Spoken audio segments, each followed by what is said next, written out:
Red আসলে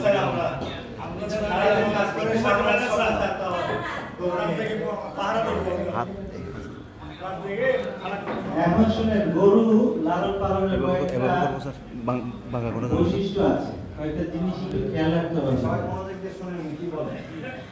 live স্টকের কাছ থেকে তো পরামর্শ নেবেনই, তারপরেও কয়েকটা জিনিস খেয়াল রাখতে হবে। কয়েকটা সিজনে গরুর রোগ হয়।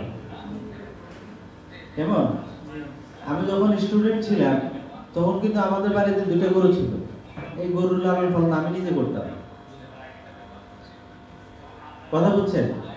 গরু যখন আপনাকে দুধ দিবে, এই দুধ দেওয়ার সাথে সাথে গরুকে আপনাকে যত্ন করতে হবে। আবার দুধ দেওয়া বন্ধ হইল, তারপরে যত্ন আরেক রকম।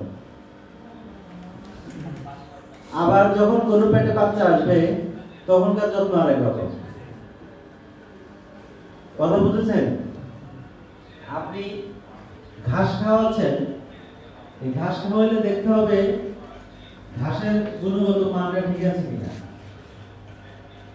একমাত্র গরুই ঘাস খেয়ে হজম করতে পারে।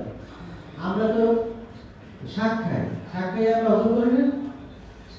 তাহলে শাকের মতোই তো ঘাস, আমরা ঘাস খাইতে পারি না কেন? ঘাসও তো খাইতে পারতাম না, তাই না? বাজি করে ঘাস খাইতে পারতাম না, হজম করতে পারবে।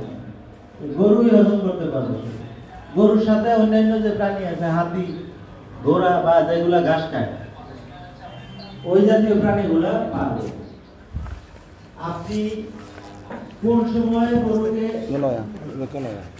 খৈল খাওয়াবেন, কোন সময় খড় খাওয়াবেন, কোন সময় ঘাস খাওয়াবেন, এই জিনিসটা জানতে হবে। গরুকে কৃমির ওষুধ খাওয়াইতে হয়, এটা জানেন? গরুকে একবার